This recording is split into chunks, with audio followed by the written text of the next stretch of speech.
So welcome students, good morning. We are going to solve the remaining problems. इस type का problem हमने कल एक सॉल्व किया था, सेम टाइप का प्रॉब्लम है। जो गिवन टर्म है ना, इसको लिखते हैं हम √5 माइनस √3 बाय √5 प्लस √3।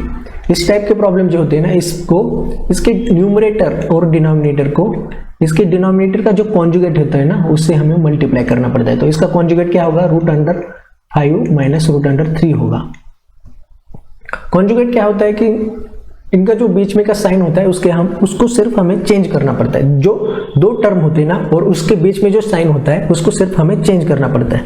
यहाँ पर प्लस है तो उसको माइनस करेंगे तो उसका एक कॉन्जुगेट निकल के आएगा। यहाँ पर माइनस होगा तो इधर हम प्लस करेंगे तो वही होगा इसका कॉन्जुगेट। तो इस टर्म में क्या है, डिनोमिनेटर में प्लस है तो इसका कॉन्जुगेट क्या निकल के आएगा? यहाँ पर निगेटिव साइन करने के बाद ये कॉन्जुगेट टर्म होगी और इस टर्म से हमें इसके न्यूमरेटर और डिनोमिनेटर को मल्टीप्लाई करना पड़ता है।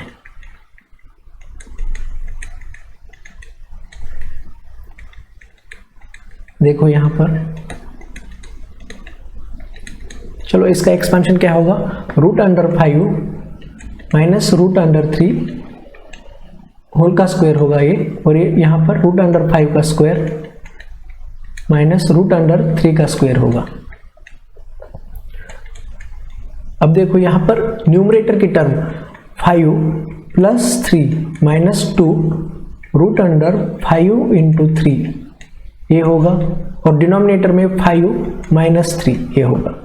अब देखो 8 माइनस 2 √15 बाई 2 निकल के आएगा। अब यहाँ से 2 कॉमन निकल के आएगा न्यूमरेटर से और डिनोमिनेटर से भी, और ये कैंसल आउट होगा। तो टर्म क्या बचेगी? 4 माइनस 2 √15। तो ये होगा इसका सॉल्यूशन, यही होगा फाइनल आंसर। चलो नेक्स्ट प्रॉब्लम देखते हैं। सिमिलर टाइप का प्रॉब्लम है, इसको भी देखो। यहाँ पर ये इक्वेशन लिख के लेते हैं 8√2 डिवाइडेड बाय √8 माइनस √2। अब इसका डिनोमिनेटर की हमें कॉन्जुगेट लेना पड़ता है। इसका कॉन्जुगेट क्या होगा? यहाँ पर इसके बीच का साइन निगेटिव है तो कॉन्जुगेट में बीच का साइन पॉजिटिव निकल के आएगा, और इस कॉन्जुगेट से इसके न्यूमरेटर और डिनोमिनेटर के टर्म को हमें मल्टीप्लाई करना पड़ता है। √8 प्लस √2 √8 प्लस √2। तो क्या निकल के आएगा? इसका स्क्वायर होगा √8 प्लस √2 का होल का पावर, और यहाँ पर √8 का स्क्वायर माइनस √2 का स्क्वायर होगा। तो ये 8 plus 2 plus 2 √8 into 2 by 8 minus 2। तो 8 प्लस 2 10 निकल के आएगा। यहाँ पर 10 प्लस 2 इंटू √16 की वैल्यू 4 होती है डिवाइडेड बाय 6।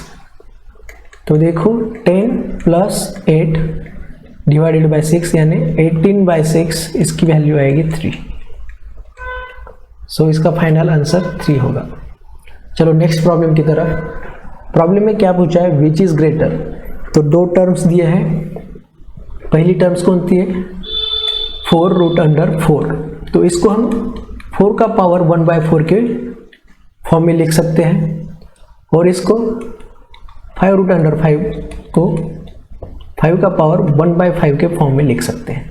तो देखो इनके जो पावर्स है ना वो इंटीजर के फॉर्म में नहीं है, तो इनको इंटीजर के फॉर्म में लाने के लिए हमें LCM ऑफ इनके जो पावर्स है ना उनके डिनोमिनेटर का LCM लेना पड़ता है। 4 और 5, इसका LCM क्या निकल के आएगा? 20।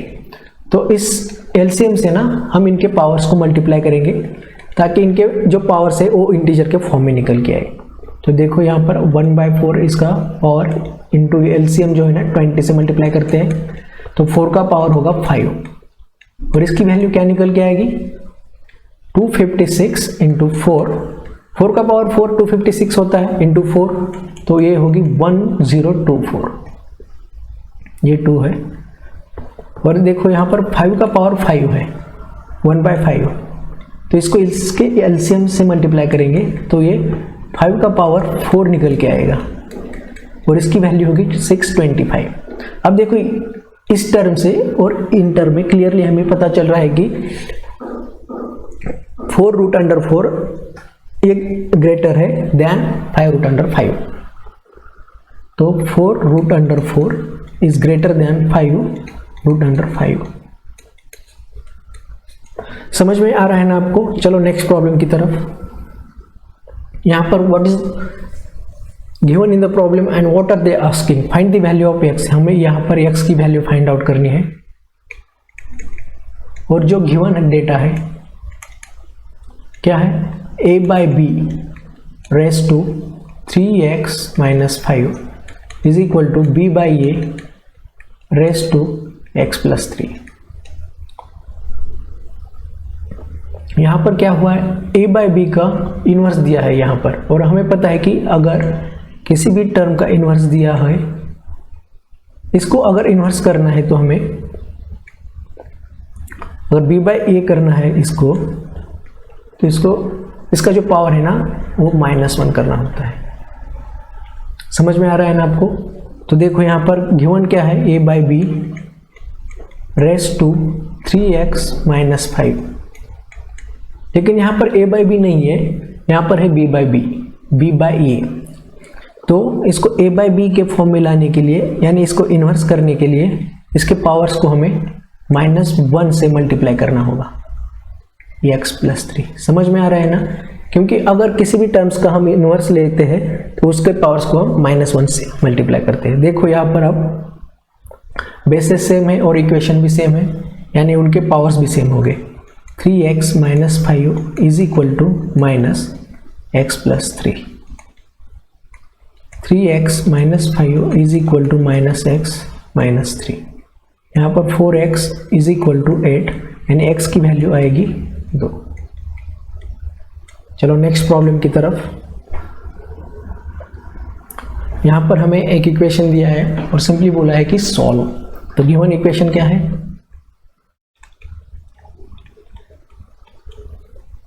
ये जो प्रॉब्लम्स होते हैं ना सर्स और इंडाइसेस के, बहुत ही सिंपल प्रॉब्लम होते हैं। सिर्फ हमें कुछ रूल्स जो हमने प्रीवियस वीडियो में देखे थे रूल्स, वो हमें पता होने चाहिए। उसके बाद हम बहुत ही ईजी से इसकी प्रॉब्लम सॉल्व कर सकते हैं। 4 का power 3x minus 2 into 8 is equal to 1 है। तो 4 को हम 2 का पावर 2 लिख सकते हैं, और इसका जो पावर है इसको मल्टीप्लाई में लिख सकते हैं 2, और 8 जो होता है वो 2 का क्यूब होता है, इज इक्वल टू 1। अगर किसी भी टर्म का पावर 0 होगा तो उसकी वैल्यू 1 ही आती है। तो यहाँ पर जो है ना इसकी वैल्यू जो है 1 है, यानी इनके पावर 0 होनी चाहिए, 0 के बराबर होनी चाहिए। समझ में आ रहा है ना आपको? तो इनकी जो पावर्स है, यहाँ पर देखो बेसिस सेम है और मल्टीप्लिकेशन में है, तो इनके पावर्स का एडिशन होगा और बेस सेम रहेगा। तो बेस 2 है, 2 का power 2, 3x minus 2 plus 3 equal to 1। तो 2 का पावर 0 इक्वल टू 1 होता है, यानी 2 3x minus 2 plus 3 equal to 0 ऐसे लिख सकते हैं हम, यानी 3x minus 2 equal to minus 3/2 लिख सकते हैं। 3x इज इक्वल टू 1/2, यानी x की वैल्यू जो होती है 1/6 आएगी। समझ में आ रहा है ना आपको? तो यहाँ पर हमें x की वैल्यू फाइंड करनी थी सॉल्व, यानी हमें यहाँ पर जो इक्वेशन में है x ही अननोन है, तो हमें x ही फाइंड आउट करना था। चलो नेक्स्ट प्रॉब्लम की तरफ। यहाँ पर जो गिवन है ना, तो इसको ये जो इक्वेशन है इसको सॉल्व करना है सिंपली हमें। 32 डिवाइडेड बाई 2 43 रेस्ट टू इसका जो पावर दिया है -3/5 दिया है। तो हमें पता है 32 क्या होता है, 2 का 5th पावर यानी 32 होता है, और 243 क्या होता है, 3 का 5th पावर यानी 243 होता है, और इसका होल का पावर -3/5। तो इस टर्म को हम 2/3 रेस टू 5 इंटू -3/5 के फॉर्म में लिख सकते हैं। यहाँ पर 5 कैंसल आउट होगा, और 2/3 का पावर -3 होगा। देखो यहाँ पर ये जो पावर है ना निगेटिव है, इसको अगर पॉजिटिव करना होगा तो इसका जो बेस है इसको हमें इन्वर्स करना पड़ेगा, तभी इसका पावर पॉजिटिव आएगा। देखो यहाँ पर ए का इन्वर्स जो होता है ना 1/a होता है, समझ में आ रहा है ना आपको। तो इसका जो पावर है ना, अगर हमें पॉजिटिव करना है तो जो बेस है उसको हमें इन्वर्स करना होगा, यानी 3/2 करना होगा और उसका पावर 3 आएगा। तो 3 का क्यूब कितना होता है 27 और 2 का क्यूब 8 होता है। तो यही होगा आपका आंसर।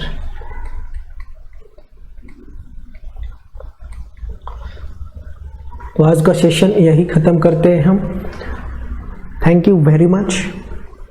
और मेरे प्रीवियस जो मैंने पढ़ाया है सर्ट्स और इंडाइसेस के जो रूल्स होते हैं वो आप अच्छे से देख लो, वहाँ से आपको अगर रूल्स पता नहीं होंगे तो ये